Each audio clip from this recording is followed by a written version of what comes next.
संविधान दिवस पर आयोजित आज के समारोह में मंच पर उपस्थित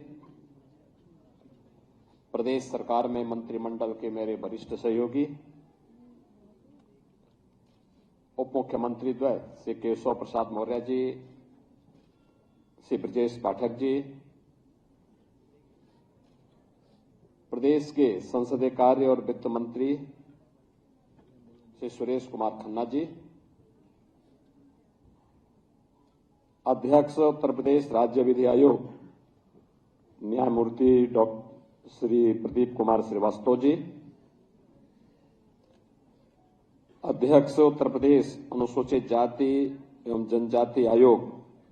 श्री बैजनाथ रावत जी, प्रदेश के मुख्य सचिव श्री मनोज कुमार सिंह जी, प्रमुख सचिव संसदीय कार्य श्री जयदीप सिंह जी, प्रदेश सरकार के हमारे सभी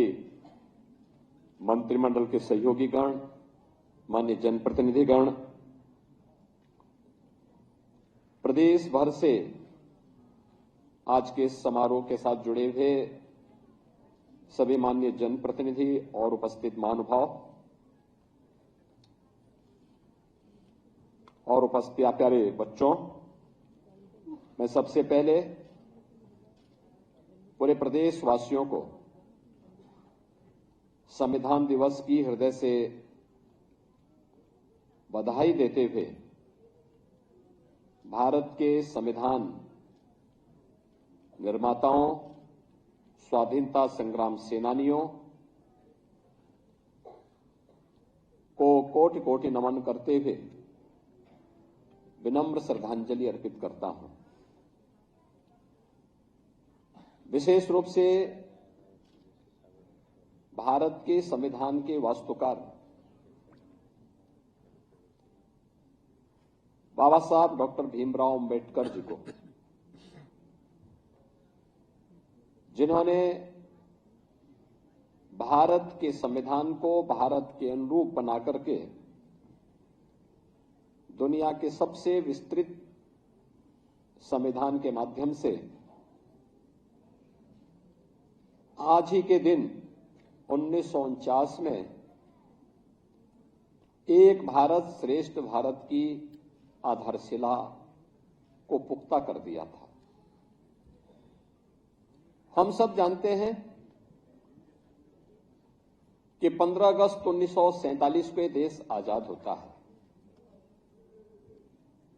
लेकिन आजादी के पहले 1946 में भारत के स्वाधीनता संग्राम सेनानियों की मांग के अनुरूप कैबिनेट मिशन के सामने जब भारत ने अपना प्रतिवेदन रखा और हमारे स्वतंत्रता संग्राम सेनानियों ने अपना प्रतिवेदन रखा था, तो उन्होंने अपने देश के लिए एक स्वतंत्र संविधान सभा गठन करने की मांग की थी। 1946 में संविधान सभा के चुनाव और संविधान सभा के गठन के बाद पहली बैठक 9 दिसंबर को होती है और 11 दिसंबर 1946 को डॉक्टर राजेंद्र प्रसाद जी, पहली बैठक की अध्यक्षता श्री सत्येंद्र नारायण सिन्हा जी ने की थी, जो संविधान सभा के सबसे वरिष्ठतम सदस्य थे। और उस सभा में डॉक्टर राजेंद्र प्रसाद जी को 11 दिसंबर 1946 को भारत के संविधान सभा के अध्यक्ष के रूप में उनका चयन होता है और फिर इसके बाद एक कार्यक्रम आगे बढ़ते हैं। फिर संविधान की जो 13 समितियां बनी थी, उनमें जो महत्वपूर्ण समिति थी ड्राफ्टिंग कमेटी, जिन्हें संविधान के वास्तुकार के रूप में भारत का संविधान कैसे होना है, कितनी धाराएं होंगी, कितने अनुच्छेद होंगे, क्या क्या इसमें बंद और उपबंद होंगे, इन सभी बातों को समाहित करने की दिशा में जिस कमेटी को कार्य करना था, वह दायित्व दिया गया भारत माता के महान सपूत भारत रत्न डॉक्टर भीमराव अंबेडकर जी को, जिसे उन्होंने बखूबी निभाया। अनेक सत्र इस दौरान संविधान सभा के हुए और भारत के संविधान के अलग अलग सत्रों के माध्यम से अलग अलग मुद्दों पर अलग अलग भारत की जनता के अनुरूप न्याय, समता और बंधुता के लक्ष्य को प्राप्त करने के लिए क्या कुछ हो सकता है, इसके लिए अनेक सत्रों के माध्यम से जो निचोड़ आया। कभी आप देखेंगे 10 वॉल्यूम में भारत के संविधान सभा में हुई विभिन्न बहसों पर कितनी सार्थक बहस है। आज भी वह हमारी विधायिका के लिए, हमारी न्यायपालिका के लिए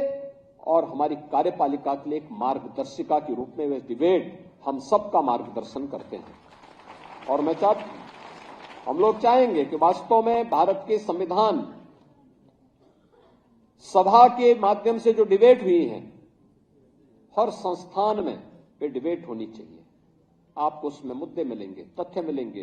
भारत की यात्रा के बारे में एक जीवन दर्शन को जानने और सीखने का एक अवसर आपको प्राप्त होगा। और अंततः उसका निचोड़ जो डिबेट हुई है,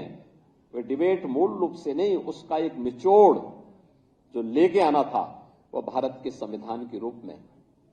बाबा साहब भीमराव अंबेडकर जी ने देश को दिया। 26 नवंबर 1949 को संविधान सभा ने संविधान अंगीकार किया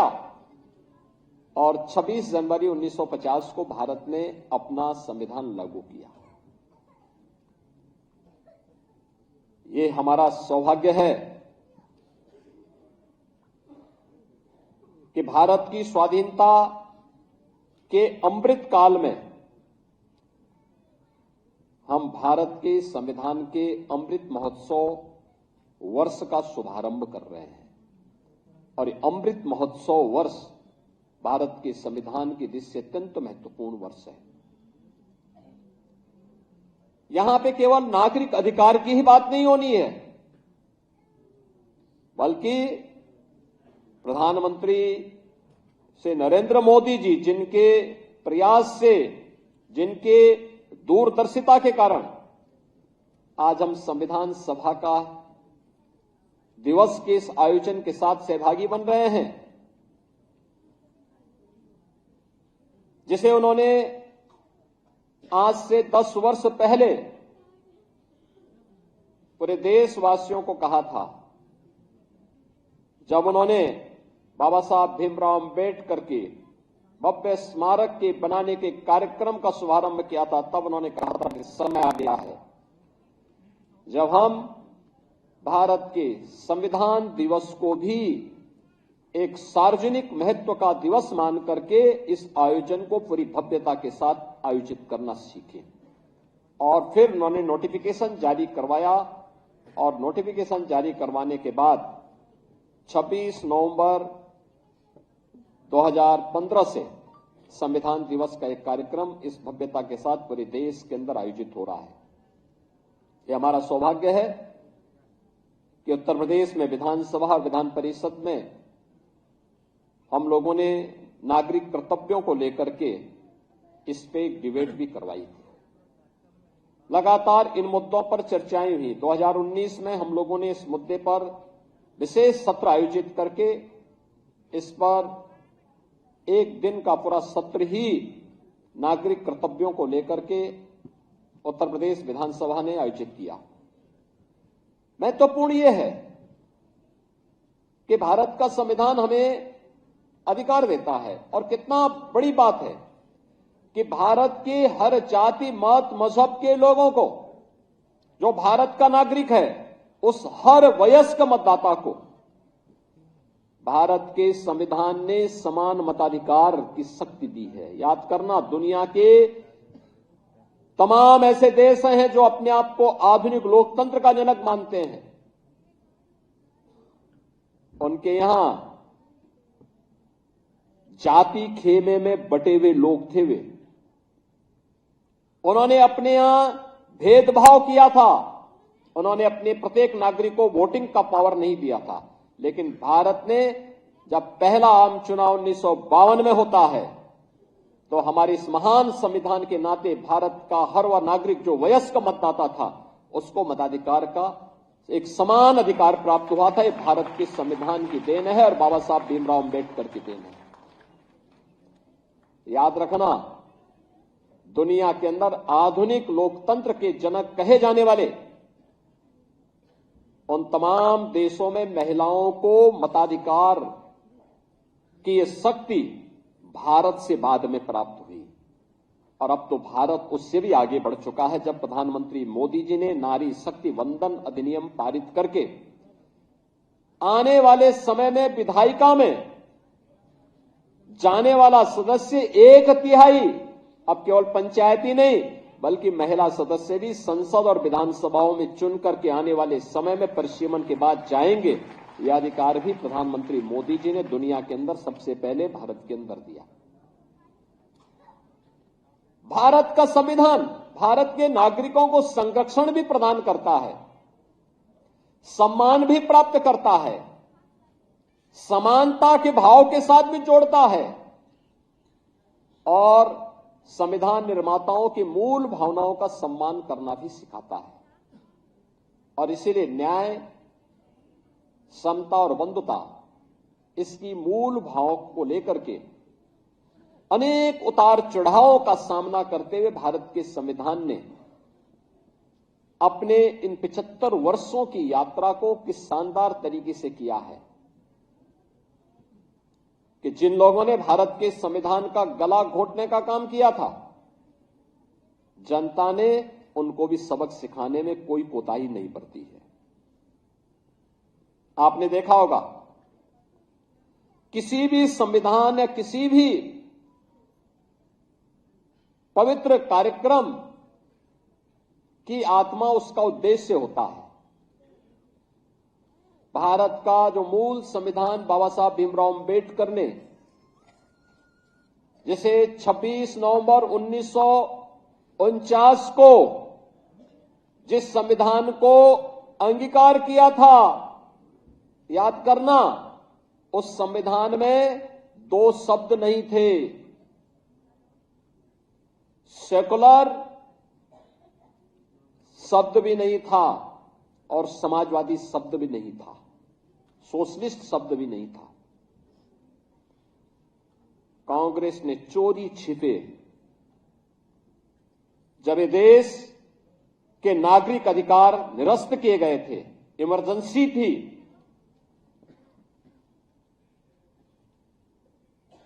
तब इन 2 शब्दों को भारत के संविधान में डाल करके भारत के संविधान की आत्मा के गले को घोंटने का काम कांग्रेस ने किया था। और इसीलिए जो लोग देश की जनता को गुमराह करते हैं उन लोगों को बताए जाने की आवश्यकता है कि देश के प्रति इनकी भाव क्या है। इनका चेहरा लोकतांत्रिक दिखता है लेकिन वास्तव में लोकतांत्रिक नहीं, यह अपनी उस तानाशाही फांसीवादी मानसिकता के तहत काम करने वाले लोग हैं। और जब भी इनको अवसर मिलेगा, ये लोग इससे पहले 1976 रहा, 1975 रहा हो या फिर भारत के बाहर जाकर के भारत के अंदर बाबा साहब भीमराव अम्बेडकर के द्वारा सामाजिक रूप से दलित, अति पिछड़ी जाति के लोगों को मिले हुए इन संवैधानिक अधिकारों से वंचित करने के बारे में किस प्रकार की टिप्पणियां ये लोग करते हैं, ये आज किसी से छुपा हुआ नहीं। और इसीलिए मैं आज के इस अवसर पर आप सबसे कहना चाहूंगा कि बाबा साहब भीमराव अम्बेडकर की धरोहर जो संपूर्ण भारत को, 140 करोड़ भारतवासियों को एकता के सूत्र में बांधता है, वह है भारत का संविधान। इस भारत के संविधान का संरक्षण करना हम सबका दायित्व है। और याद करना, इसका सबसे अच्छा रास्ता है कि भारत के संविधान के द्वारा भारत के प्रत्येक नागरिक के लिए तय किए गए उसके मूलभूत कर्तव्यों का अगर हम पालन करेंगे तो यह बाबा साहब भीमराव अंबेडकर के प्रति, भारत के संविधान निर्माताओं के प्रति और भारत के महान स्वाधीनता संग्राम सेनानियों के प्रति हमारी सच्ची श्रद्धांजलि होगी। आज के इस अवसर पर एक बार फिर से मैं पूरे प्रदेशवासियों को संविधान दिवस की हृदय से बधाई देता हूं। समेत भारत के संविधान निर्माताओं को, भारत के महान स्वाधीनता संग्राम सेनानियों की स्मृतियों को नमन करता हूं। वर्ष भर ये कार्यक्रम चलेंगे। आपने देखा होगा यहां पे हम लोगों ने 6 बच्चों को यहां पे सम्मानित किया है। यानी संविधान दिवस के अवसर पर विभिन्न संस्थाओं में डिबेट का एक कार्यक्रम हुआ था नागरिक कर्तव्यों को लेकर। न्यूज नेशन अब व्हाट्सएप पर खबरों के ताजा अपडेट के लिए न्यूज नेशन के इस QR कोड को स्कैन करें।